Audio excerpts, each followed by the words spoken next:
नमस्कार, स्वागत है आप सभी का भारत 24 पर और मैं हूं आपके साथ पूर्णिमा मिश्रा। वक्त हो चला है हमारे खास बुलेटिन वंदे भारत का, जिसमें आपको दिखाएंगे दिन भर की वो तमाम बड़ी खबरें जो आज सुर्खियों में रही। देश प्रदेश से लेकर दुनिया की हर एक बड़ी हलचल, अगले 1 घंटे में कोई भी बड़ी खबर नहीं छूटेगी। मतलब ये बुलेटिन आपने देख लिया तो समझिए दिन भर की हर एक खबर से आप अपडेट हो लिए। तो चलिए बिना रुके शुरू करते हैं खबरों का सिलसिला और आपको दिखाते हैं इंडिया टू इंटरनेशनल पूरा हाल वंदे भारत।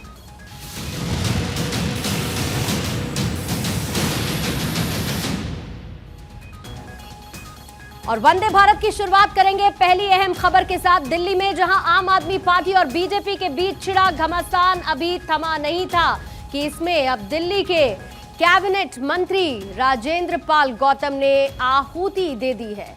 उनका एक वीडियो वायरल हो रहा है जिसमें वो हिंदू देवी देवताओं की पूजा न करने की शपथ दिलाते नजर आ रहे हैं। ब्रह्मा विष्णु और महेश को कभी ईश्वर नहीं मानूंगा। इस वीडियो में दिख रहे शख्स दिल्ली के कैबिनेट मंत्री राजेंद्र पाल गौतम है। वीडियो में हिंदू देवी देवताओं की पूजा न करने की शपथ दिलाई जा रही है। नहीं मानूंगा, ईश्वर नहीं मानूंगा और ना ही उनकी कभी पूजा करूंगा। बौद्ध महासभा का ये वीडियो जैसे ही सामने आया, दिल्ली की सियासत तेज हो गई। बीजेपी हमलावर है, इसे लेकर उसने अरविंद केजरीवाल सरकार पर जमकर निशाना साधा। बीजेपी ने दंगा कराने का आरोप लगाया और मंत्री को 24 घंटे के भीतर निलंबित करने को कहा। हम अपने शासन कार्य में नरेंद्र मोदी जी लेके आते हैं सबका साथ, सबका विकास, सबका विश्वास और सबका प्रयास। और अरविंद केजरीवाल, आपका ये मंत्री दंगा कराने की स्थिति में जा रहा है। आम आदमी पार्टी जब से जन्म हुआ है तब से लगातार देश, हिंदू धर्म, देवी देवताओं के प्रति इनके नेता गलत टिप्पणियां दे रहे हैं, असम्मानजनक बातें कह रहे हैं। दिल्ली की सरकार में अरविंद केजरीवाल की लीडरशिप में वो मंत्री हैं और वो मंत्री 10,000 की भीड़ में ये कह रहे हैं कि हम हिंदू देवी देवताओं को नहीं मानते। दूसरी ओर राजेंद्र पाल की सफाई भी आई। बौद्ध महासभा में शामिल होने पर उन्होंने कहा कि भारत का संविधान किसी भी धर्म को मानने की आजादी देता है। उन लोगों के पास कोई मुद्दा नहीं है। वो कहते हैं कि धर्म के ऊपर केवल उन्हीं का अधिकार है। वो कह रहे हैं कि आम आदमी पार्टी के लोग मंदिर क्यों जाते हैं। अरे आम आदमी पार्टी के लोग मंदिर जाएंगे, जिनकी जहां आस्था वो जाएगा। मैं बौद्ध हूँ, मैं बौद्ध धर्म में मेरी आस्था है तो मैं बौद्ध धर्म में जाऊंगा, मेरी मर्जी है। कोई जबरदस्ती थोड़ा मेरे से मनवाएगा कि मुझे क्या मानना चाहिए क्या नहीं मानना चाहिए। बहरहाल इस पूरे मामले में खबर यह है कि अरविंद केजरीवाल इस पूरे प्रकरण में मंत्री से नाराज हैं। लेकिन देखना होगा कि इस मामले से उठी सियासी आग की चिंगारी कब बुझती है। तो इधर दिल्ली में आबकारी नीति मामले में ईडी ने दिल्ली और पंजाब में करीब 35 ठिकानों पर छापेमारी की है। इससे पहले भी ईडी ने कई ठिकानों पर रेड की थी और कई अहम सुराग भी जुटाए थे। दिल्ली में शराब घोटाले की लड़ाई अंतहीन हो चली है। ईडी की कार्रवाई ताबड़तोड़ जारी है और अब दायरा दिल्ली से बढ़कर पंजाब और हैदराबाद तक जा पहुंचा है। कुल 35 से ज्यादा ठिकानों पर ईडी ने छापेमारी की, जिस दौरान ईडी को कई अहम सुराग मिले। वहीं दिल्ली के सीएम अरविंद केजरीवाल ने केंद्र सरकार पर निशाना साधा। 500 से ज्यादा रेड, 3 महीनों से सीबीआई, ईडी के 300 से ज्यादा अधिकारी 24 घंटे लगे हुए हैं एक मनीष सिसोदिया के खिलाफ सबूत ढूंढने के लिए। कुछ नहीं मिल रहा क्योंकि कुछ किया ही नहीं। अपनी गंदी राजनीति के लिए इतने अधिकारियों का समय बर्बाद किया जा रहा है। ऐसे देश कैसे तरक्की करेगा। इधर केजरीवाल का वार आया तो उधर बीजेपी का पलटवार भी आया। और आज सुबह सुबह जो हमने ट्वीट देखा अरविंद केजरीवाल जी का, तो उनको फिर से दर्द हो रहा है। अरे भाई, वो पाप ही क्यों करते हो जिसके बाद आपको दर्द होता है। ये 35 जगह हो रहा है, 35,000 जगह भी अगर हो तो जो घोटाला हुआ है, जहाँ जहाँ से जो लोग पकड़े गए हैं वो ये बता रहे हैं कि यहाँ यहाँ यहाँ यहाँ हमारे सोर्सेज हैं। तो कोई भी एजेंसी चुपचाप तो बैठेगी नहीं, वो काम करेगी। बहरहाल इस पूरे मामले में आरोपी समीर महेंद्रू को पुलिस गिरफ्तार कर चुकी है, जिससे लगातार पूछताछ की जा रही है। इससे पहले 16 सितंबर को ईडी ने 40 ठिकानों पर छापेमारी की थी। वहीं 6 सितंबर को भी दिल्ली समेत 35 ठिकानों पर छापेमारी हुई थी, जबकि शराब घोटाले में दिल्ली के उप मुख्यमंत्री मनीष सिसोदिया के खिलाफ भी केस दर्ज किया गया है। उन्हें इस मामले में मुख्य आरोपी बनाया गया है। तो शराब नीति मामले में सीबीआई ने 15 लोगों के खिलाफ एफआईआर दर्ज की है और इस एफआईआर में मनीष सिसोदिया का नाम पहले नंबर पर है। लेकिन इसके साथ ही आपको यह भी जानना चाहिए कि सीबीआई की एफआईआर में कौन कौन से नाम शामिल हैं, जिसमें सबसे पहला नाम जिसका मैंने जिक्र किया दिल्ली के डिप्टी सीएम मनीष सिसोदिया का है। इसके साथ ही तत्कालीन excise commissioner R Gopi Krishna का नाम भी इस एफआईआर में शामिल है। Commissioner excise deputy commissioner excise Anand Tiwari का नाम भी इसमें है। इसके साथ ही Pankaj Bhatnagar assistant excise commissioner, साथ ही विजय नायर पर भी एफआईआर दर्ज है। ये सीईओ हैं entertainment event management company Mumbai के।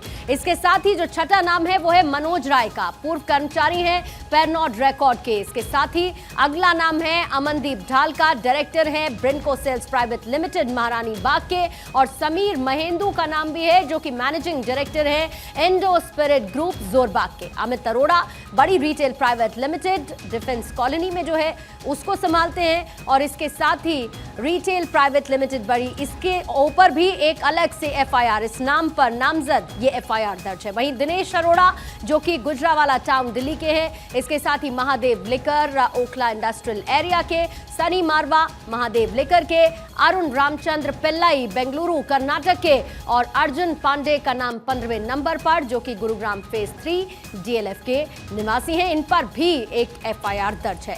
तो शराब नीति को लेकर सीबीआई ने 103 से ज्यादा ठिकानों पर दनादन छापेमार कार्रवाई की है, जिसमें इंडो स्पिरिट के प्रबंध निदेशक समीर महेंदू गिरफ्तार किए जा चुके हैं। यह कार्रवाई दिल्ली से उपराज्यपाल की सिफारिश पर की गई।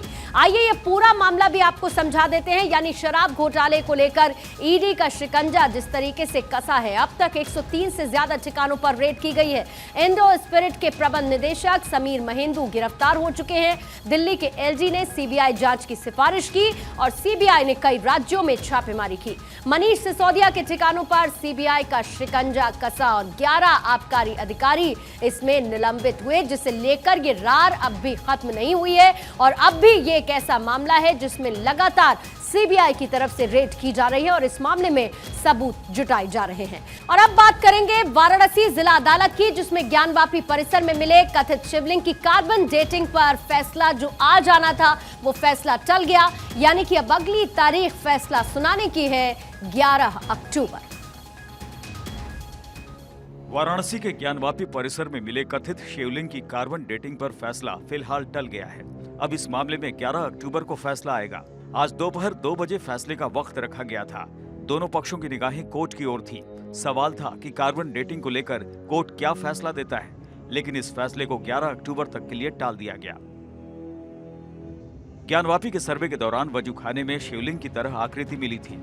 हिंदू पक्ष ने इसे भगवान विश्वेश्वर शिवलिंग होने का दावा किया, जबकि दूसरा पक्ष इसे फव्वारा बता रहा है। आज कोर्ट की कार्यवाही से पहले बनारस की गलियों में भारी पुलिस बल तैनात था। कोर्ट में दोनों पक्षों के लोग मौजूद थे। हिंदू पक्ष की ओर से ज्ञानवापी श्रृंगार गौरी मामले में चारों वादी महिलाएं और उनके वकील विष्णु शंकर जैन और हरिशंकर जैन कोर्ट में पहुंचे थे। वहीं कोर्ट का फैसला टलने के बाद वकील विष्णु शंकर जैन ने कहा कि कोर्ट ने हमारी एएसआई से जांच की बात मान ली है। हमसे क्लैरिफिकेशन मांगा कि ये जो शिवलिंग बरामद हुआ है ये सूट प्रॉपर्टी का पार्ट है कि नहीं है, पहली बात, और क्या कार्बन डेटिंग और ऐसा साइंटिफिक इन्वेस्टिगेशन किया जा सकता है। तो उसके लिए हमने दोनों क्लैरिफिकेशन दिए कि हमने शिवलिंग को क्षति पहुंचाने की कोई बात नहीं कही है। शिवलिंग के इर्द गिर्द के जितना एरिया है उसकी कार्बन डेटिंग की मांग की है। जो सीपीसी में व्यवस्था है ऑर्डर 26 रूल 10A में, जहाँ पे कोर्ट को पावर है कि कोर्ट साइंटिफिक इन्वेस्टिगेशन के लिए कमीशन जारी कर सकती है, वो प्रावधान भी हम कोर्ट के सामने लाए हैं और माननीय न्यायालय 11 तारीख को मुस्लिम पक्ष को सुनने के बाद इस पे अपना ऑर्डर पास करें। तो क्या होगा? शिवलिंग कितना पुराना है या फिर ये शिवलिंग है या फव्वारा? अगर कोर्ट कार्बन डेटिंग की इजाजत देता है तो शिवलिंग के आसपास अगर कुछ कार्बन पार्टिकल्स मिले तो इसकी जांच की जा सकती है। वाराणसी जिला कोर्ट में ये याचिका उन्हीं महिलाओं की ओर से दाखिल की गई है जिन्होंने कोर्ट से श्रृंगार गौरी की पूजा की इजाजत मांगने संबंधी याचिका दाखिल की थी। अब इंतजार 11 अक्टूबर का है कि कोर्ट सर्वे को लेकर क्या फैसला देता है। तो आज ये बड़ा फैसला आना था जिसका इंतजार था, लेकिन ये फैसला टल चुका है। अगली तारीख भी सुनिश्चित की जा चुकी है। लेकिन आपको ये भी बता देते हैं कि जिसे लेकर फैसला आना था, यानी कि कार्बन डेटिंग को लेकर, आखिर कार्बन डेटिंग है क्या, विस्तार से आइए आपको समझा देते हैं। कार्बन डेटिंग जो है एक तरीके की तकनीक है। 1949 में विलियर्ड लीबी ने इसकी खोज की थी, जिसे नाम दिया गया कार्बन डेटिंग। 1960 में नोबेल पुरस्कार भी इसे मिला, क्योंकि ये एक बड़ी तकनीक थी। इस तकनीक से ये पता चलता है कि कोई भी मौजूदा चीज कितनी पुरानी है, यानी कि उसकी उम्र क्या है, ये साफ हो जाता है। जैसे कि पुरानी लकड़ी, मिट्टी, चट्टानें, इनकी उम्र क्या है, ये कितनी पुरानी है, कार्बन डेटिंग से पता चलता है। पहली बार लकड़ी की उम्र का पता चला था। ये एक बड़ा ब्रेक थ्रू था। इस तकनीक का इस्तेमाल करते हुए कार्बन डेटिंग के जरिए ये पता चल पाया था कि लकड़ी की उम्र कितनी है। तो इसी तरीके से कार्बन डेटिंग को महत्वपूर्ण माना जा रहा है। आप ये भी मान लीजिए कि कोई पुरातात्विक खोज की जाती है या फिर सालों पुरानी कोई मूर्ति मिल जाती है, तो कैसे ये पता चलेगा कि वो कितनी पुरानी है, उसकी उम्र कितनी है। कार्बन डेटिंग से उम्र की गणना की जाती है और इसे एब्सोल्यूट डेटिंग भी कहा जाता है। इसको लेकर भी कई सवाल हैं। कई बार ये इससे अंदाजा लगाया नहीं जा सकता कि सही उम्र क्या है, लेकिन एक टेंटेटिव जानकारी जरूर मिलती है। हालांकि इसकी सहायता से 40 से 50 हजार साल की सीमा का पता जरूर लगाया जा सकता है। कार्बन डेटिंग की तकनीक का इस्तेमाल भारत ही नहीं बल्कि दुनिया के ज्यादातर देशों में किया जाता है। हालांकि इसकी कुछ सीमाएं हैं, इसकी कुछ लिमिटेशंस हैं, जैसे कि निर्जीव वस्तुओं की उम्र का आकलन इस विधि से नहीं किया जा सकता है और ये भी इसकी एक लिमिटेशन है। लेकिन अगर कोई कार्बन डेटिंग का आदेश देता है तो उम्मीद है कई चीजें क्लियर होंगी। और ज्ञानवापी की क्योंकि हम बात कर रहे हैं, ज्ञानवापी पर दोनों जो पक्ष हैं उनकी तरफ से अलग अलग दावे किए जा रहे हैं, यानी कि वादी पक्ष और प्रतिवादी पक्ष, मुस्लिम पक्ष और हिंदू पक्ष। अब देखिए ये दोनों पक्षों की तरफ से जो दलील दी जा रही है इसकी जानकारी भी आपको दे देते हैं। सबसे पहले मैं मुस्लिम पक्ष ये कहता है पूजा स्थल एक्ट लागू होता है, यानी कि प्लेसेस ऑफ वर्शिप एक्ट 1991 लागू होता है। ये दलील मुस्लिम पक्ष की तरफ से दी जा रही है। लेकिन हिंदू पक्ष ये कहता है कि इसमें प्लेसेस ऑफ वर्शिप एक्ट 1991 लागू नहीं होता। इन दलीलों से आपको ये समझ में आएगा कि ज्ञानवापी का मामला अभी पहुंचा कहां तक है। मुस्लिम पक्ष कहता है कि स्वरूप बदलने की एक तरीके की कोशिश है, लेकिन वहीं हिंदू पक्ष कहता है कि ज्ञानवापी में शिवलिंग मिला है और उसी को सीधे सीधे मुस्लिम पक्ष नकार रहा है। मुस्लिम पक्ष कहता है कि सैकड़ों साल पुरानी ये मस्जिद है, इसमें कोई सवाल है ही नहीं। लेकिन हिंदू पक्ष कहता है कि पूरी संपत्ति विश्वेश्वर की है और इस बात का दावा हिंदू पक्ष की तरफ से बार बार किया जा रहा है। मुस्लिम पक्ष कहता है कि मंदिर तोड़कर मस्जिद नहीं बनी है। इस पूरी दलील को खारिज करता है मुस्लिम पक्ष। लेकिन हिंदू पक्ष कहता है कि औरंगजेब ने मंदिर को तोड़ा और उसके बाद मस्जिद बनाई गई। तो इसी तरीके की दलीलें दोनों पक्षों की तरफ से दी जा रही हैं, जिसमें मुस्लिम पक्ष ये कहता है कि जो सर्वे का आदेश आया वो आदेश ही गैर कानूनी है। लेकिन हिंदू पक्ष कहता है कि सर्वे का आदेश सही है और इससे सही चीज सबके सामने आ पाएगी, इसलिए मुस्लिम पक्ष को इससे दिक्कत क्या है। मुस्लिम पक्ष कहता है कि सर्वे में फव्वारा मिला, लेकिन हिंदू पक्ष इसे शिवलिंग बताता है कि सर्वे में जो मिला है सर्वे के दौरान वो है शिवलिंग, ना कि फव्वारा। अब मुस्लिम पक्ष कहता है कि यथास्थिति बरकरार रहे, स्टेटस को, यानी कि अभी जो स्थिति है उसी को आगे कंटिन्यू किया जाए। लेकिन हिंदू पक्ष कहता है कि हमें यहाँ पर पूजा का अधिकार मिलना चाहिए, रोजाना पूजा का अधिकार मिले। इस बात की मांग को बार बार हिंदू पक्ष दोहरा रहा है और अभी तक की ये तमाम दलीलें दोनों पक्षों की तरफ से दी जाती रही हैं। आज फैसला कार्बन डेटिंग को लेकर आना था, लेकिन ये फैसला अब टल चुका है और इसकी अगली तारीख भी सामने आ चुकी है, जब कार्बन डेटिंग की तकनीक का इस्तेमाल किया जाए या नहीं, इस पर कोर्ट अपना रुख साफ करेगा। अब बात करेंगे मध्य प्रदेश के विदिशा की, जहां पर एक स्कूल में मजार बनवाने का मामला सामने आया। बताया जा रहा है कि यहां के सीएम राय स्कूल में एक मजार का चबूतरा बना दिया गया। वहीं आरोपी प्रिंसिपल का ट्रांसफर कर मामले की जांच भी अब तेज कर दी गई। कहते हैं स्कूल शिक्षा का मंदिर होता है। यहाँ नौनिहालों को धर्म जाति से ऊपर उठकर राष्ट्र के निर्माण और उसके प्रगति की शिक्षा दी जाती है। लेकिन मध्य प्रदेश के विदिशा से बेहद चौंकाने वाला मामला सामने आया है। यहाँ सीएम राइज स्कूल में एक मजार का चबूतरा बना दिया गया। जैसे ही ये मामला सामने आया, हड़कंप मच गया। प्रिंसिपल शाहिना फिरदौस को तत्काल वहां से हटाकर दूसरे स्कूल में ट्रांसफर कर दिया गया है। साथ ही जिला अधिकारी ने चबूतरे को तोड़ने की इजाजत भी मांगी है। बताया जा रहा है कि ये हरकत प्राचार्य शाहिना फिरदौस के पति ने की है, जो इसी स्कूल में स्पोर्ट्स टीचर रहे। उन्होंने इस पद से रिटायर होने के बाद ये चबूतरा बनवा दिया। मामले में बीजेपी अब हमलावर है। आपको प्रिंसिपल पढ़ाने के लिए भेजा है, बच्चों का भविष्य बनाने के लिए भेजा है, धार्मिक उन्माद या संघर्ष पैदा करने के लिए नहीं भेजा। आपको मजार बनाना है, खुद के बाप के पैसे से प्लाट जमीन खरीदो, वहां जो चाहे सो बनाओ। पता चला कि फरवरी में इस तरह का काम किया गया था, लेकिन तब जिला के शिक्षा अधिकारी ने संज्ञान नहीं लिया। वहीं प्रिंसिपल पर वहां की टीचर्स ने आरोप लगाए कि वो स्कूल में राष्ट्रगान, राष्ट्रगीत और सरस्वती वंदना भी नहीं करवाती थी। वहीं अब स्कूल में पीएफआई गतिविधियों के संकेत भी मिले हैं। बच्चों को राष्ट्रगान रेगुलर नहीं कराया जाता है, राष्ट्रीय गीत तो कभी करवाया ही नहीं गया, बच्चों को पता ही नहीं है। साथ ही साथ हमको ये भी जानकारी मिली कि वहाँ की जो पूर्व प्राचार्य थी वो अपने साथी मुस्लिम टीचर्स के नमाज पढ़ने के लिए कक्ष को आरक्षित भी करके बैठी थी। बहरहाल प्रिंसिपल के ट्रांसफर के साथ ही पूरे मामले की जांच जारी है। मजारनुमा ढांचे को भी हटाने की प्रक्रिया शुरू हो गई है। और इधर मिशन पूर्वोत्तर पर पहुंचे केंद्रीय गृह मंत्री अमित शाह सिक्किम पहुंचे, जहां पर कई सौगात उन्होंने दी। अमित शाह ने सरदार वल्लभ भाई पटेल की प्रतिमा का उद्घाटन भी किया।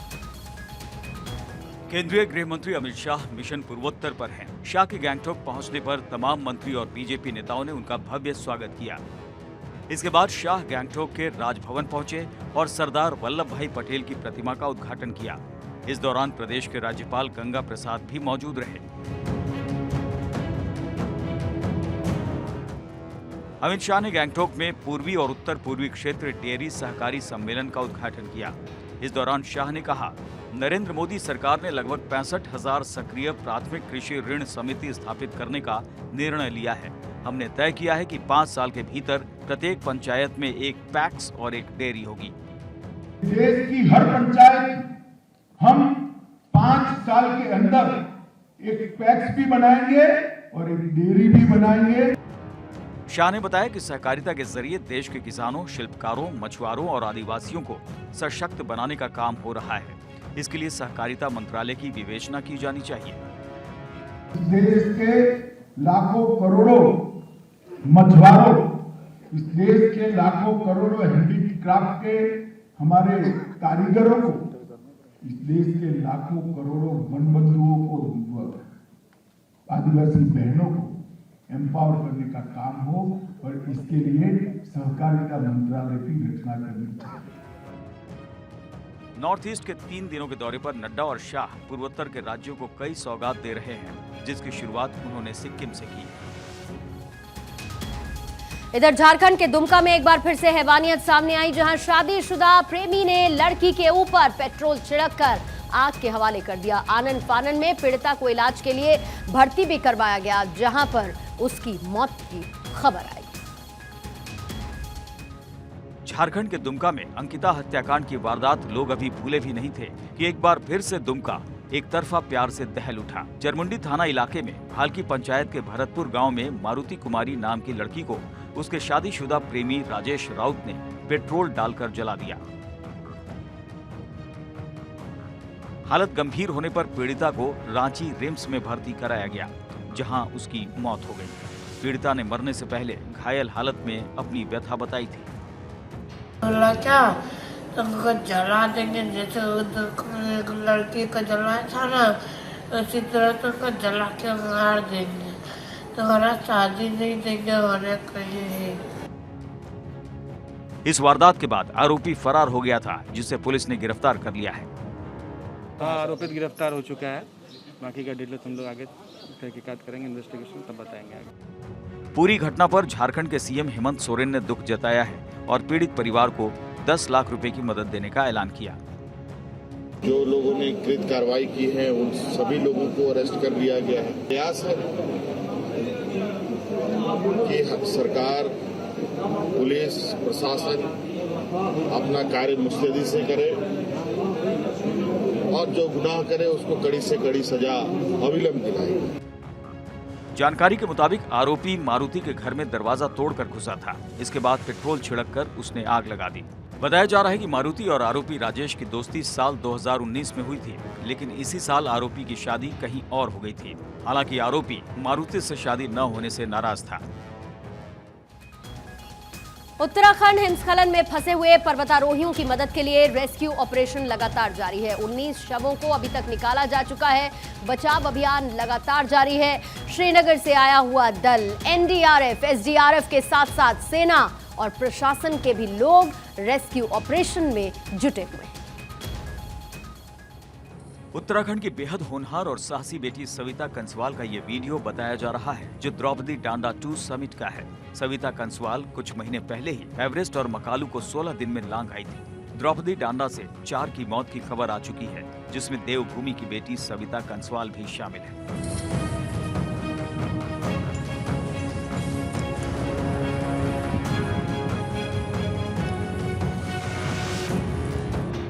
इन सब के बीच बर्फीले तूफान की चपेट में फंसे 19 पर्वतारोहियों के शव अब तक मिल चुके हैं। हालांकि रेस्क्यू ऑपरेशन अब भी जारी है और लापता पर्वतारोहियों की तलाश की जा रही है। ये जानकारी राज्य के मुख्यमंत्री पुष्कर सिंह धामी ने दी है। वो लगातार संपर्क कर राहत और बचाव अभियान की जानकारी ले रहे हैं। रेस्क्यू ऑपरेशन लगातार चल रहा है, जहां श्रीनगर से आया हुआ दल भी है, एनडीआरएफ भी है, एसडीआरएफ भी है, सेना के लोग हैं, आईटीबीपी के लोग हैं, स्थानीय प्रशासन है, ग्रामीण है, हमारे जनप्रतिनिधि हैं, सभी लोग लगे हुए हैं और मैं भी स्वयं भी लगातार सबके संपर्क में हूँ। जहाँ जैसी ज़रूरत है उसके मुताबिक जो है काम किया जा रहा है। वहीं 10 प्रशिक्षु अब भी लापता हैं। थल सेना, वायुसेना, एनआईएम, आईटीबीपी, राज्य आपदा मोचन बल और जिला प्रशासन तलाशी अभियान में जुटे हैं। ये अभियान मंगलवार को हिमस्खलन के कुछ घंटों बाद शुरू हुआ था, जो अब भी जारी है।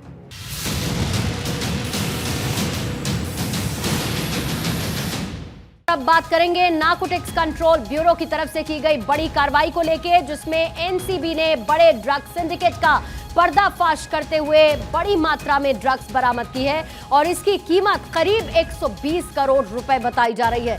आरोपी बड़ी ही चालाकी से ड्रग कार्टेल चलाता था। अपने प्रोफाइल को इतना लो रखता था कि किसी को ही उस पर शक ना हो कि ये करोड़ों में खेल रहा है।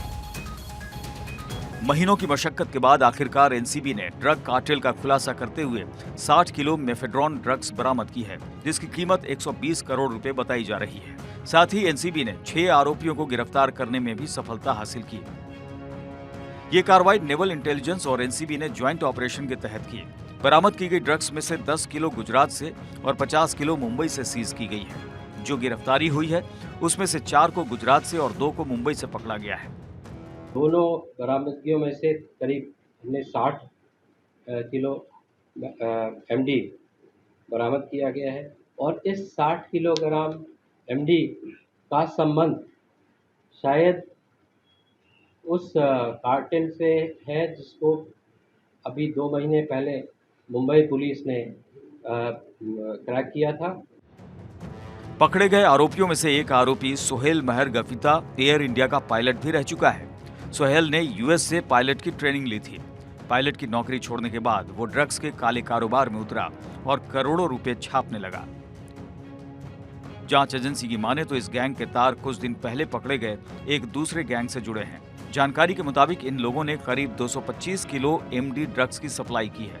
जांच के बाद बड़े गैंग से भी इनके कनेक्शन का पता चल सकता है। साथ ही आने वाले समय में और भी गिरफ्तारियां हो सकती हैं। तो एक तरफ ड्रग सिंडिकेट का पर्दाफाश, दूसरी तरफ देश के 2 बड़े एयरपोर्ट्स पर कल 100 करोड़ रुपए से ज्यादा का अवैध माल भी जब्त किया गया है। दिल्ली एयरपोर्ट पर 28 करोड़ की 7 घड़ी, जबकि मुंबई में 80 करोड़ का ड्रग्स भी जब्त किया गया। यानी कि ड्रग्स के खिलाफ लगातार कार्रवाई हो रही है और इस पर शिकंजा भी कसता जा रहा है। अभी तक क्या कुछ कार्रवाई देखने को मिली है उसकी जानकारी आपके सामने है। कल मुंबई एयरपोर्ट पर 16 किलो हेरोइन की जब्ती की गई है। बहुत बड़ी कार्रवाई। सितंबर में मुंबई पोर्ट से पकड़ा गया 21,000 करोड़ का ड्रग्स। 21,000 करोड़ इस ड्रग्स की कीमत। अगस्त में वडोदरा में 200 किलो मेफेड्रोन जब्त की गई है। इसके साथ ही अप्रैल में गुजरात के कांडला पोर्ट से 260 किलो ड्रग्स की बरामदगी की गई। लगातार ये कार्रवाई देखने को मिली है। अप्रैल में ही गुजरात के पीपावाव पोर्ट से 450 करोड़ की ड्रग्स की जब्ती की गई है और इसी तरीके से ड्रग्स पर एक्शन लगातार जारी है, यानी कि शिकंजा कसता जा रहा है, कार्रवाई की जा रही है। लेकिन अब उड़ता पंजाब नहीं, दिल्ली नशे का हब बन चुका है। एक रिपोर्ट के मुताबिक दिल्ली नशे की खपत में दुनिया भर में तीसरे नंबर पर है, जिससे दिल्ली पुलिस पर सवाल उठने लगे हैं। न्यूयॉर्क इस लिस्ट में पहले नंबर पर है तो पाकिस्तान का कराची दूसरे नंबर पर। वहीं देश की राजधानी के बाद आर्थिक राजधानी भी इसी लिस्ट में शुमार है। नशे की खपत में मुंबई दुनिया भर में 5वें नंबर पर है। रिपोर्ट के मुताबिक भारत में 70% ड्रग्स अफगानिस्तान से आती हैं, यानी कि दिल्ली के ऐसे कई इलाके हैं जहां पर ड्रग माफिया पैडलिंग के लिए नाबालिगों को रखते हैं और उन्हें हर दिन 300 से 500 रुपए तक देते हैं ताकि इनका धंधा चलता रहे। इन नाबालिगों से ड्रग्स, गांजा, अफीम की होम डिलीवरी तक करवाई जाती है। झुग्गी झोपड़ियों से भी नशे का काला कारोबार फलता फूलता है। दिल्ली के ऐसे कौन कौन से इलाके हैं जहां पर नशे का कारोबार मकड़ जाल की तरह फैलता जा रहा है, आइए उसके बारे में भी आपको बता देते हैं, क्योंकि इसकी जड़ें साडी दिल्ली में बहुत मजबूत होती जा रही हैं। सबसे पहले बात होगी ईस्ट दिल्ली की। ईस्ट दिल्ली में जहां पर ये कुछ इलाके हैं, सीलमपुर, वेलकम, शास्त्री पार्क, इसके साथ ही खजूरी खास भी वो इलाका है, नंदनगरी, सीमापुरी, गाजीपुर, कल्याणपुरी और आनंद विहार।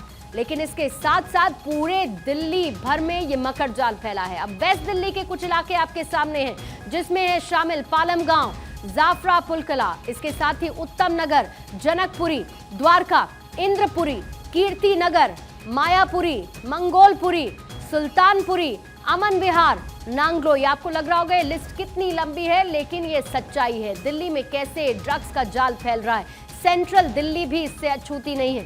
सेंट्रल दिल्ली के भी कुछ ऐसे इलाके हैं जिसमें पहाड़गंज है, नई दिल्ली रेलवे स्टेशन और उसके आसपास जैसे कि शकूर बस्ती, कमला मार्केट, चांदनी महल, डीबीजी रोड, करोल बाग, सराय रोहिल्ला, सदर बाजार, कश्मीरी गेट बस अड्डा भी इसमें शामिल है। और आइए नॉर्थ दिल्ली के कुछ इलाके आपको बता देते हैं, जैसे कि आजादपुर सब्जी मंडी, बुराड़ी, तिमारपुर, जहांगीरपुरी, भलसवा डेयरी, स्वरूप नगर, समयपुर बादली और अलीपुर। इसी तरीके से नशे का कारोबार फैल रहा है। दिल्ली पुलिस लगातार नशे के खिलाफ कार्रवाई कर रही है, फिर भी दिल्ली नशा का हब बन चुका है और दुनिया में तीसरे नंबर पर आ चुका है। दिल्ली पुलिस की स्पेशल सेल ने सितंबर में एक बड़े ड्रग रैकेट का भी खुलासा किया था और अब तक के इतिहास का यह सबसे बड़ा कंसाइनमेंट पकड़ा गया। वहीं मुंबई के नवा शेवा पोर्ट से एक कंटेनर से 22 टन हेरोइन जब्त की गई, जिसकी अंतर्राष्ट्रीय बाजार में कीमत करीब 1728 करोड़ रुपए बताई गई है और इसीलिए इस लिस्ट में दिल्ली बना हुआ है तीसरे नंबर पर और देश की आर्थिक राजधानी यानी कि मुंबई 5वें नंबर पर काबिज है, जो देश की छवि को खराब करती है। और अब बात करेंगे दुनिया की उन दो हस्तियों की जिनके लिए आज का दिन बड़ा खास है। प्रधानमंत्री नरेंद्र मोदी के नेतृत्व को जहां पर आज 21 साल पूरे हो चुके हैं, वहीं रूस के राष्ट्रपति व्लादिमीर पुतिन 70 साल के हो चुके हैं।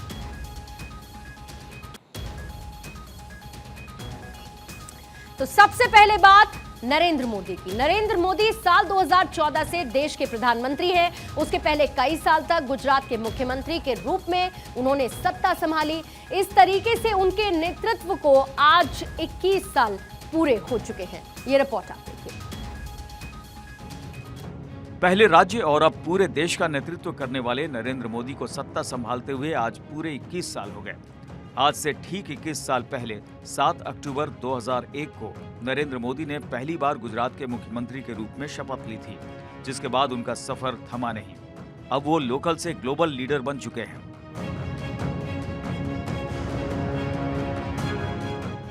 आज गुजरात को बीजेपी का मजबूत गढ़ माना जाता है, जिसकी वजह नरेंद्र मोदी के मुख्यमंत्री कार्यकाल में किए गए कामों को माना जाता है, क्योंकि उन्हें गुजरात की सत्ता तब मिली थी जब कई जिले भूकंप से प्रभावित थे। यानी मोदी के सामने एक दो नहीं कई समस्याएं खड़ी थी, जिन्हें उन्होंने चैलेंज के रूप में लिया और काम किया। गुजरात को देश के अग्रणी राज्यों में लेकर आए।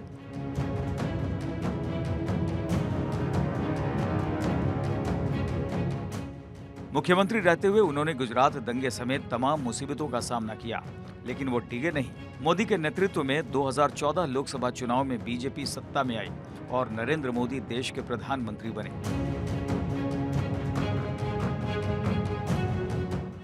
नरेंद्र मोदी के पीएम बनने के बाद देश उनके कई बड़े फैसलों का साक्षी बना और नरेंद्र मोदी की छवि आज ग्लोबल लीडर की बन गई है।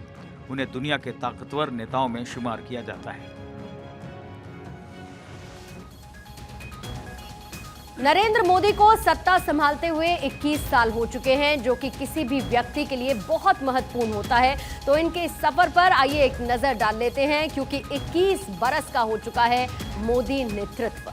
नरेंद्र मोदी 51 साल की उम्र में गुजरात के मुख्यमंत्री बने। 7 अक्टूबर साल 2001 को मुख्यमंत्री के रूप में उन्होंने शपथ ली। 12 साल 227 दिन तक नरेंद्र मोदी गुजरात के मुख्यमंत्री पद पर काबिज रहे। मोदी के काम से ही विकास का गुजरात मॉडल सबके सामने आया। साल 2014 में प्रधानमंत्री के रूप में उन्होंने इस सफर की शुरुआत की। सबसे ज्यादा समय तक पीएम रहने वाले गैर कांग्रेसी पीएम हैं प्रधानमंत्री मोदी। धारा 370, 3 तलाक, नोटबंदी समेत तमाम सख्त फैसले भी उन्हीं के नेतृत्व में लिए गए। यानी कि नरेंद्र मोदी पिछले 21 साल से लगातार सत्ता में है। बतौर प्रधानमंत्री देखा जाए तो मोदी चौथे नंबर पर लगातार सत्ता में काबिज रहने वाले भी नेता हैं। यानी कि सबसे लंबे वक्त तक रहने वाले पीएम हैं नरेंद्र मोदी। जवाहरलाल नेहरू का भी जिक्र कर लेते हैं। 6130 दिन तक उन्होंने ये जिम्मेदारी संभाली। उसके बाद इंदिरा गांधी 5829 दिन, मनमोहन सिंह 3656 दिन और नरेंद्र मोदी 3056 दिन। अटल बिहारी वाजपेयी 2272 दिन। गैर कांग्रेसी प्रधानमंत्रियों की अगर हम बात करें तो उनका नाम सबसे ऊपर है और इस लिस्ट में पहले नंबर पर आते हैं। अटल बिहारी वाजपेयी ने 3 कार्यकाल में 6 साल 80 दिन तक शासन किया, जबकि जनता पार्टी के मोरारजी देसाई 2 साल 186 दिन तक प्रधानमंत्री बने रहे। और आइए अब बात करेंगे रूस के राष्ट्रपति व्लादिमीर पुतिन की, जो कि आज 70 साल के हो चुके हैं। पुतिन 2012 से लगातार राष्ट्रपति हैं। उनकी कुर्सी को रूस में कोई चुनौती देने वाला नहीं है। टाइम मैगजीन पुतिन को 4 बार दुनिया का सबसे शक्तिशाली व्यक्ति घोषित कर चुकी है, जिससे उनकी ताकत का अंदाजा लगाया जा सकता है। सेंट पीटर्सबर्ग स्टेट यूनिवर्सिटी से कानून की पढ़ाई करने वाले पुतिन ने 1991 में राजनीति में एंट्री की। इससे पहले वो 16 साल तक रूस की खुफिया एजेंसी केजीबी के एजेंट थे। 6 साल ईस्ट जर्मनी में जासूस के तौर पर काम किया। जब सोवियत संघ अपने आखिरी दौर में था, तब उन्हें वापस मॉस्को बुलाया गया। उसके बाद उन्होंने पीछे मुड़कर नहीं देखा। 7 अक्टूबर 1952 को जब पुतिन पैदा हुए, तब उनके शहर का नाम लेनिनग्राद था, जहां दूसरे विश्व युद्ध के गहरे निशान दिखते थे, जिसने आगे चलकर पुतिन की शख्सियत पर भी छाप छोड़ी। तो बात हो रही है व्लादिमीर पुतिन की, तो पश्चिमी देशों, नेटो और अमेरिका का भी जिक्र होना चाहिए, क्योंकि उनके सामने तमाम चुनौतियों को पुतिन ने रखा। तमाम चेतावनियों को दरकिनार कर पुतिन ने फरवरी 2022 में यूक्रेन पर हमला कर दिया, जिससे ऐसे हालात पैदा हुए जिसका असर पूरे यूरोप पर, इनफैक्ट पूरी दुनिया में देखने को मिला है। कई लोगों को भले ही ये लगता हो कि यूक्रेन पर हमला करके पुतिन ने अपने सारे पत्ते खोल दिए, लेकिन उन्हें समझने वाले एक्सपर्ट्स ये मानते हैं कि बहुत मुमकिन है कि अभी तुरुप का इक्का उनके हाथ में ही है। आइए आपको पुतिन के जीवन के बारे में और उनसे जुड़े हुए खास पल भी बता देते हैं, क्योंकि 70 साल के हो चुके हैं व्लादिमीर पुतिन। 7 अक्टूबर 1952 में उनका जन्म हुआ। साल 1975 से 1991 तक खुफिया एजेंसी केबीजी के लिए उन्होंने काम किया। साल 2000 में पहली बार रूस के राष्ट्रपति के तौर पर वो चुने गए।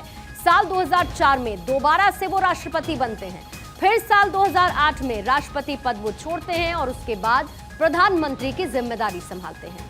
साल 2012 को तीसरी बार वो राष्ट्रपति बने। फिर 2018 में फिर से राष्ट्रपति वो चुने गए। पुतिन के बारे में एक किस्सा जरूर मशहूर है। 5 दिसंबर 1989 को केजीबी के दफ्तर को जब सोवियत विरोधी भीड़ ने घेर लिया था, तब पुतिन ने कई बार मदद के लिए रेड आर्मी यूनिट को फोन लगाया, लेकिन मदद नहीं मिली और जवाब ये दिया गया कि मॉस्को के आदेश के बिना कुछ नहीं कर सकते और मॉस्को अभी खामोश है। वहीं अब पुतिन के इशारे पर पूरी दुनिया इधर से उधर हो सकती है। पुतिन इतने शक्तिशाली हो चुके हैं। पुतिन के बारे में एक बात कही जाती है कि उन्होंने अपनी किस्मत को खुद लिखा है। जो जहां पर वो हैं वो अपने दम पर हैं। यूक्रेन रूस युद्ध के बाद भले ही पुतिन की पश्चिमी देश बुराई कर रहे हों, लेकिन उन्हें चाहने वालों की भी कमी नहीं है। पुतिन को कई सम्मान से भी नवाजा जा चुका है, जिनके बारे में आइए आपको बता देते हैं। यानी कि पुतिन को अब तक कई सम्मान मिल चुके हैं, उनका जिक्र कर लेते हैं। साल 2006 में फ्रांस के सबसे बड़े सम्मान लीजन ऑफ ऑनर का ग्रैंड क्रॉस उन्हें दिया गया। साल 2007 में टाइम मैगजीन का person of the year award उन्हें मिला। साल 2007 को यूएई का सबसे बड़ा नागरिक पुरस्कार ऑर्डर ऑफ जायद से उन्हें नवाजा गया। साल 2008 में चेचन्या की राजधानी ग्रोन्जी की एक सड़क का नाम पुतिन एवेन्यू रखा गया। साल 2011 में चीन इंटरनेशनल पीस रिसर्च सेंटर ने कन्फ्यूशियस शांति पुरस्कार से उन्हें नवाजा। साल 2011 में बेलग्रेड यूनिवर्सिटी से डॉक्टरेट की मानक उपाधि उन्हें दी गई। साल 2011 में किर्गिस्तान ने पहाड़ की एक चोटी का नाम पुतिन पीक रखा और ये वो कुछ सम्मान है जिससे पुतिन को नवाजा जा चुका है। इधर रूस ने यूक्रेन पर हमले तेज कर दिए। हमले के लिए ईरान में ड्रोन का इस्तेमाल किया जा रहा है। Iran made drone. ईरानी कामिकेज ड्रोन की मदद से रूस ने कीव के पास एक शहर पर बमबारी की, जिसमें एक शख्स के घायल होने की खबर है।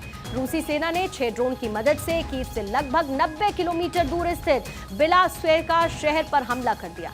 हाल ही के दिनों में रूस कीव को निशाना नहीं बना रहा था और यूक्रेन के दक्षिणी शहर पर लगातार बमबारी कर रहा था, लेकिन अब कीव को निशाने पर लेते हुए रूस ने कई बार बमबारी की है।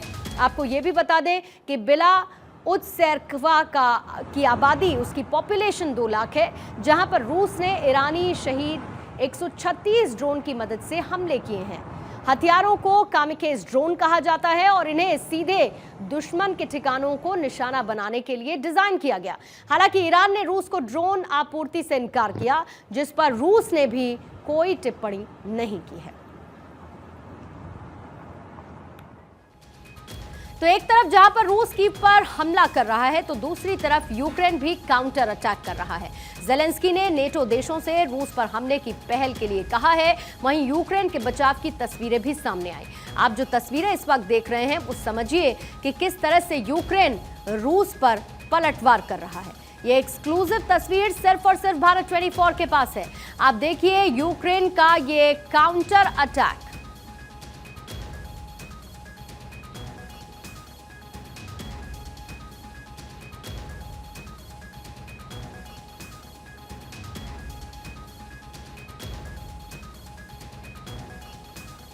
चीन के शिनजियांग प्रांत में उइगर मुसलमानों पर अत्याचार हो रहा है, जिसे लेकर यूएन ने भी ड्रैगन को चेतावनी दी है और कुछ समय पहले एक रिपोर्ट भी जारी की गई थी। लेकिन बावजूद इन सब के इस्लामिक देश चीन के साथ खड़े हुए नजर आ रहे हैं। चीन के अशांत शिनजियांग प्रांत में अल्पसंख्यक मुसलमानों के मानवाधिकार के हालात पर चर्चा के लिए UNHRC में एक प्रस्ताव पेश किया गया, जिस पर मतदान में भारत ने हिस्सा नहीं लिया। इस प्रस्ताव पर वोटिंग के बाद एक चौंकाने वाली बात सामने आई।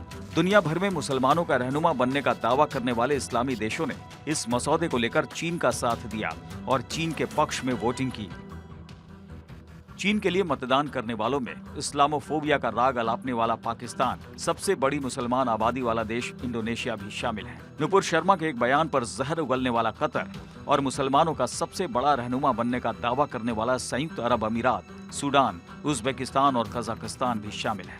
बड़ी बात यह कि इस प्रस्ताव के सह प्रायोजकों में तुर्की शामिल था। 47 सदस्यों वाले संयुक्त राष्ट्र मानवाधिकार परिषद में चीन के खिलाफ लाया गया प्रस्ताव इस वोटिंग के बाद खारिज हो गया। यानी अब चीन उइगर मुसलमानों पर अत्याचार करता रहेगा और दुनिया चुपचाप तमाशा देखती रहेगी और इसके लिए जिम्मेदार होंगे खुद इस्लामिक देश। IMF की चीफ क्रिस्टीना जॉर्जीवा ने ग्लोबल मंदी की आहट की चेतावनी दी है, यानी कि साल 2023 में दुनिया मंदी की मार झेलेगी। लेकिन भारतीयों को ज्यादा घबराने की जरूरत नहीं। अगर दुनिया में मंदी का असर हुआ तो पेट्रोलियम के दाम घटेंगे, जिससे भारत पर पॉजिटिव असर नजर आएगा। दुनिया के कई देशों को 2023 में मंदी का सामना करना पड़ सकता है। इंटरनेशनल मॉनेटरी फंड यानी IMF ने ये चेतावनी दी है। IMF चीफ क्रिस्टलिना जॉर्जिवा ने कहा कि अगले साल 1/3 देशों को 2 तिमाही तक मंदी का सामना करना पड़ सकता है। उन्होंने कहा कि ऐसे में IMF अपने आर्थिक अनुमानों को घटाने की तैयारी कर रहा है। IMF और वर्ल्ड बैंक की सालाना बैठक से पहले क्रिस्टलिना जॉर्जिवा ने कहा कि लोगों की इनकम में कमी और महंगाई में बढ़ोतरी का मतलब है कि कई देश अब भी मंदी का सामना कर रहे होंगे। IMF की ओर से जारी चेतावनी से अंदाजा लगाया जा सकता है कि चौथी तिमाही के लिए आर्थिक अनुमानों को घटाया जा सकता है। रूस के यूक्रेन पर हमले, हाई एनर्जी प्राइसेस और उच्च खाद्य वस्तुओं की कीमतों के चलते महंगाई का दबाव लगातार बढ़ता जा रहा है और दुनिया की सभी बड़ी अर्थव्यवस्थाओं के विकास की रफ्तार धीमी पड़ती जा रही है, जो साल के अंत तक या 2023 की शुरुआत में विकराल रूप धारण कर सकती है। इधर नोबेल शांति पुरस्कार का ऐलान कर दिया गया है और इस बार एक व्यक्ति और 2 संगठनों को इस पुरस्कार से नवाजा गया है। बेलारूस के ह्यूमन राइट्स एडवोकेट आलिस बिलियात्स्की को इस पुरस्कार के लिए चुना गया, तो वहीं रूस की ह्यूमन राइट्स ऑर्गेनाइजेशन मेमोरियल और यूक्रेन की human rights organisation Centre for Civil Liberties को नोबेल शांति पुरस्कार दिया गया। ये दोनों ही संस्थाएं मानवाधिकार के लिए काम करती हैं। नोबेल शांति पुरस्कार पाने वाले आलिस बिलियात्स्की बेलारूस में लंबे समय से सच्चा लोकतंत्र बहाल करने की लड़ाई लड़ रहे हैं। उनके बारे में और साथ ही उन दोनों संस्थाओं के बारे में भी आइए आपको बता देते हैं जिन्हें नोबेल शांति पुरस्कार से सम्मानित किया गया है। इनके बारे में भी आपको जरूर जानना चाहिए। सबसे पहले आलिस बिलियात्स्की की बात करेंगे। साल 1980 में तानाशाही का इन्होंने जिक्र किया और बेलारूस में सच्चा लोकतंत्र बहाल करने की जंग ये लगातार लड़ते आए। इसके साथ ही जेल में बंद लोकतंत्र समर्थकों को कानूनी मदद आलिस लगातार मुहैया कराते रहे हैं, उनकी मदद करते रहे हैं। आलिस 2011 से 2014 तक जेल में रहे। साल 2020 में उन्हें फिर से गिरफ्तार कर लिया गया क्योंकि उनकी लड़ाई जारी थी। आलिस बिलियात्स्की साल 2020 से अभी तक जेल में बंद है। वहीं सोवियत संघ के दौर में 1987 में यह संगठन बना जिसका हम जिक्र कर रहे हैं, रूस का ह्यूमन राइट ऑर्गेनाइजेशन मेमोरियल, इसे भी इस पुरस्कार से नवाजा गया है। सोवियत संघ के बाद ये रूस का एक मानवाधिकार संगठन बना जो मानवाधिकारों की बात करता था, उनके लिए लड़ाई करता था और स्टालिन के दौर से अब तक राजनीतिक कैदियों की लड़ाई इस संगठन ने लड़ी है। ये लड़ाई अब भी जारी है। रूस के चेचन हमले को विश्व स्तर पर इसी संगठन ने उठाया था और इसी के लिए चुना गया इस संगठन को और इस पुरस्कार से नवाजा गया है। अब बात करेंगे अर्जेंटीना के दिग्गज फुटबॉलर लियोनेल मेसी की, जिन्होंने संन्यास का ऐलान कर दिया। वो कतर में अगले महीने से शुरू होने वाले फीफा वर्ल्ड कप 2022 के बाद फुटबॉल को अलविदा कह देंगे। विश्व के दिग्गज फुटबॉलर लियोनेल मेसी ने संन्यास की घोषणा कर दी है। मेसी इस साल कतर में होने वाले फीफा वर्ल्ड कप के बाद संन्यास ले लेंगे। 35 साल के मेसी अपने करियर का 5वां फीफा वर्ल्ड कप खेलेंगे। मेसी ने एक इंटरव्यू में कहा कि कतर फीफा वर्ल्ड कप उनका आखिरी वर्ल्ड कप होगा, जिसका फैसला उन्होंने पहले ही ले लिया है और टीम को इसकी जानकारी भी दे दी गई है।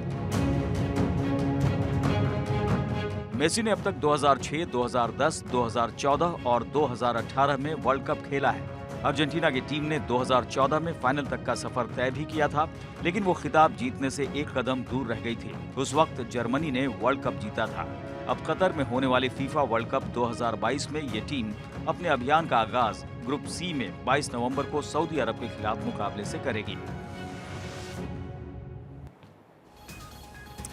तो लियोनेल मेसी ने अपने संन्यास का ऐलान कर दिया है, लेकिन लियोनेल मेसी अपना 5वां वर्ल्ड कप खेलने जा रहे हैं और उन्होंने इस साल 2005 में अर्जेंटीना की ओर से इंटरनेशनल डेब्यू भी किया था। वर्ल्ड कप के 19 मुकाबलों में 6 गोल दागे हैं। मेसी के चाहने वाले दुनिया भर में हैं जो उन्हें बहुत पसंद करते हैं और गोल का जादूगर भी उन्हें कहा जाता है। लेकिन आखिर इसके पीछे की वजह क्या है, क्यों कहलाए जाते हैं मेसी गोल के जादूगर? क्योंकि अपने करियर में 781 गोल मेसी ने दागे हैं। क्लब के लिए 691 गोल किए, 90 गोल अर्जेंटीना के लिए उन्होंने किए हैं और ये बहुत ही छोटा सा इंट्रोडक्शन है लियोनेल मेसी का, क्योंकि खेल की उनकी दुनिया, फुटबॉल की उनकी दुनिया बहुत बड़ी है, जिसको लेकर वो संन्यास का ऐलान कर चुके हैं। और अब बात करेंगे आज के खास दिन की, क्योंकि आज है हंसी का दिन यानी कि वर्ल्ड स्माइल डे। मुस्कुराने पर चेहरे की मांसपेशियों में खिंचाव होता है और इमोशंस भी बदलते हैं, जिससे नेगेटिविटी पूरी तरह से खत्म हो जाती है। यानी कि दुनिया को टेंशन से दूर करने वाली स्माइल का आज का दिन है। आज वर्ल्ड स्माइल डे खुद 23 साल का हो चुका है। जिस स्माइल फेस के लिए ये दिन सेलिब्रेट किया जाता है, उस स्माइली वाली पिक्चर को बनाने में अमेरिकन आर्टिस्ट हार्वे बॉल को सिर्फ 10 मिनट लगे। उन्हें भी नहीं पता था कि आने वाले दिनों में ये स्माइल पिक्चर, ये इमोजी इतनी ज्यादा फेमस हो जाएगी और इसके लिए खास दिन जिसको वर्ल्ड स्माइल डे के नाम से मनाया जाएगा, इस बात का अंदाजा उनको भी नहीं था।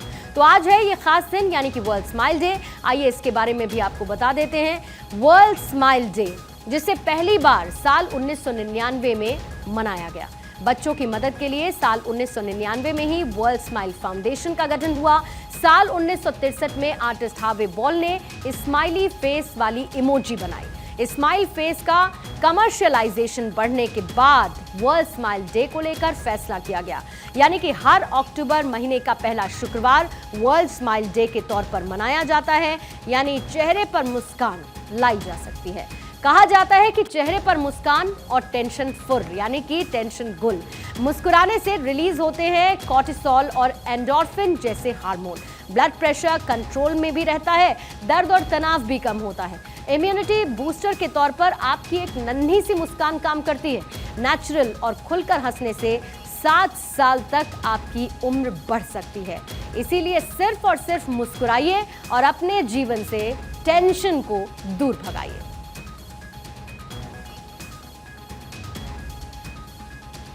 और इसी स्माइल के साथ आज वंदे भारत में फिलहाल इतना ही।